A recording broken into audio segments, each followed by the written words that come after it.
दोस्तों नमस्कार। आज हमारे साथ डॉक्टर सुमा घोष हैं, जो बाबा जिन्होंने किताब लिखी है बाबा एंड मी। उस्ताद बिस्मिल्लाह खान जो एक लिविंग लेजेंड रहे अपने लाइफ टाइम में, शनाई वादन। तो आपके बारे में आप जो किताब लिखी, कैसे आपने सोचा? ये मैंने सोचा नहीं, ये मेरा हृदय से आया है, बिना सोच का किताब है। क्योंकि मैं अभिभूत थी जिस दिन उन्होंने कहा मुझे, मैं स्टेज से उतरी कि तुम्हारे साथ जुगलबंदी करेंगे, एक भारत रत्न, और सिर्फ भारत रत्न ही नहीं, वो विश्व रत्न है। क्योंकि जिन्होंने अमेरिका के प्रेसिडेंट के निमंत्रण को ठुकरा सकते हैं, जो कि उनको इतना प्रलोभन दिखाए कि जो चाहते हैं 200 लोगों की नौकरी कर देंगे, सब कर देंगे, और उन्होंने अमेरिका गए नहीं। उन्होंने कहा था कि क्या गंगा माई को आप ला सकते हैं अमेरिका में, तो उन्होंने कहा नहीं। तो ऐसे एक महान व्यक्तित्व उन्होंने मुझसे युगलबंदी करना चाह रहे हैं, तो हम अभिभूत थे। और वो कभी, जैसे मैंने कहा कि बाबा ये लोग क्या सोचेंगे, बोले ये ऊपर वाले का करम है, ये करना पड़ेगा। और मुझे पूरा सम्मान देकर एक आसन में बैठा कर, और जब हम गा रहे हैं तो वो मेरे ऐसे मुझे देख के मुझे पूछ के बजा रहे, ये कौन कर सकता है, साक्षात शिव ही कर सकते हैं। ये इंसान के अंदर इतनी मतलब इंसानियत नहीं है। उन्होंने कहा कि तुम अच्छा गाती हो ना, इसलिए ऊपर वाला चाहते हैं कि तुमको आगे बढ़ा दूँ, नहीं तो तुम्हारे काफ़ी षड्यंत्र के शिकार होगे, तुम आगे बढ़ने में तुम्हें दिक्कत होगी। ये जो सोच है एक ईश्वर कृपा से आती है। इसलिए किताब लिखने की प्रेरणा मुझे दिल से आई है। इसलिए मैंने कहा ना कि मेरा ज़िंदगी का एक ही किताब है ये।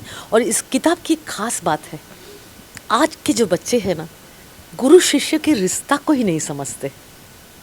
वो सोचते हैं कि रियलिटी शोज़ में जाना ही साधना है, यही संगीत है, सब कुछ यहीं पे है। वहाँ पर बच्चों का अपना निजी कोई गायकी नहीं बन पा रहा है। वो आपने देखा है कि वो कोई निजी कॉम्पोजिशन वहाँ कर रहे हैं, वो कोई किशोर कुमार जी का गाना गा रहे हैं, कोई लता जी के गा रहे हैं, तो कोई अरिजीत के गा रहे हैं, तो कोई मुकेश जी के, तो कोई रफ़ी जी के। अपना कुछ नहीं है। वो जब बन के आके स्टेज शो भी करते, वो ना निजी कुछ नहीं दे पा रहे। जब निजी नहीं देखो तो ये घराना परंपरा बढ़ेगा कैसे? आज किशोर कुमार जी बोलो सब अपने स्टाइल से गा के गए हैं, तुम कुछ निजा अपना करो, इसके लिए साधना की ज़रूरत है। इसलिए जो फिल्म में आपने देखा, किताब में भी मैंने यही लिखा है कि मेरी जो गुरु शिष्य की जो रिश्ता परंपरा किस तरह से मैंने सीखा। इसलिए मैं सबको सिखा नहीं पाती हूँ, जो उसको समझता है उसी को मैं क्योंकि उसकी सीखने के लिए धीरज चाहिए। आप खान साहब का जो आपने देखा किताब में, मैंने फिल्म में भी देखा कि गुरु का शिष्य के प्रति क्या भावना है, और शिष्य का भी गुरु ही सब कुछ है। वो अपने माता पिता को छोड़कर गुरु के साथ रह रहे हैं। तो ये भावना इस किताब में दिखाया गया है। और साधना क्या है कि रियाज करते जाओ, तुमको सब कुछ मिलेगा। ये रियलिटी शोज़ तुम्हें नहीं देने वाला है। हर ज़माने में प्रतिभाशाली बच्चे जन्मे हैं, लेकिन जो साधना नहीं करेगा वो अपना स्थान रख के नहीं जा पाएगा। जो भारत रत्न बिस्मिल्लाह खान साहब रख के गए, पंडित रविशंकर जी, पंडित ओंकारनाथ ठाकुर जी, यही तो हमारे भारत के रत्न है। इसके लिए हमारे संगीत के लिए भारत जाना जाता है। उस्ताद बिस्मिल्लाह खान जी ने जहाँ कहें विरासत जो उन्होंने संभाल कर रखी, गंगा जमुनी तहजीब को बना कर रखा, बिल्कुल, और एक विरासत को बहुत दूर तक वो लेके गए, जो आज लोगों के जहन में आज भी वो परिपक्व है।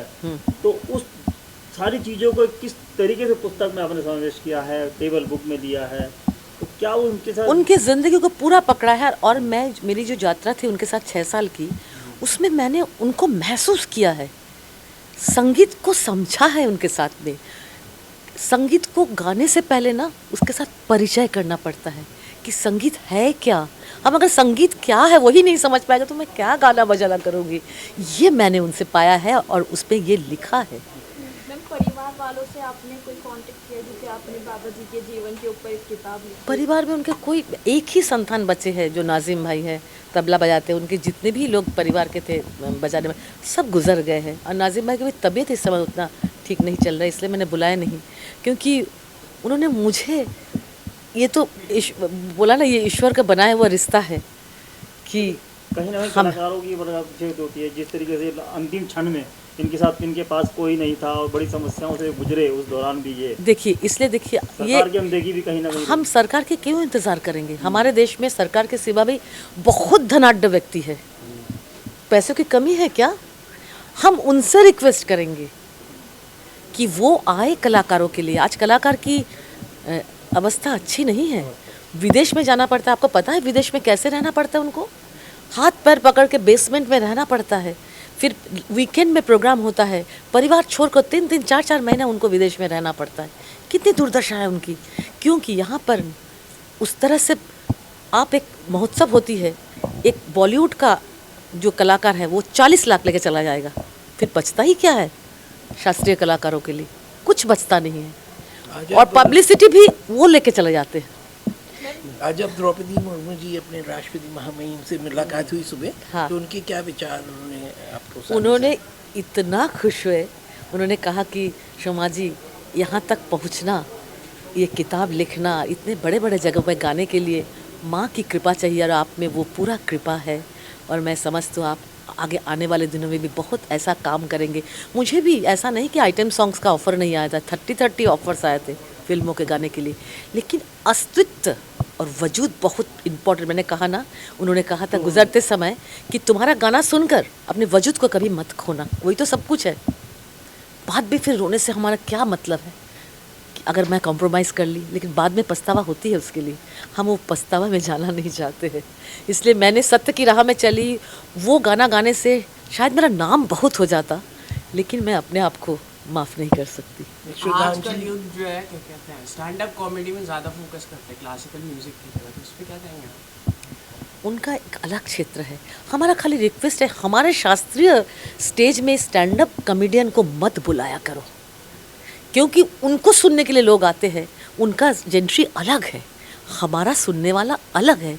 अब हमें उन्हीं का पब्लिसिटी हो जा रहा है ना, तो उनके सुनने वाले लोग तो हमको सुनने आ रहे हैं ना, तो हमारा स्थान कहाँ गया? तो आजकल सोशल मीडिया भी एक अहम भूमिका निभाता है आपको फेमस करने में, तो उस चीज़ को आप किस तरह से देखती हैं? हम उतना उसमें नहीं उलझे हुए हैं। मैं समझती हूँ जितना समय उसमें उलझने में चला जाता है ना, वो समय अगर मैं अपनी साधना में दे दूँ ना, वो साधना मुझे मेरा नाम दे देगा। एक आप जो करता है वो पाता है ना, वो 2 दिन के लिए फेम मिलेगा। एक आप श्रद्धांजलि के तहत कोई गजल सुना दीजिए अपनी नज़म। शहनाई को बिस्मिल्लाह ने गंगा की रवानी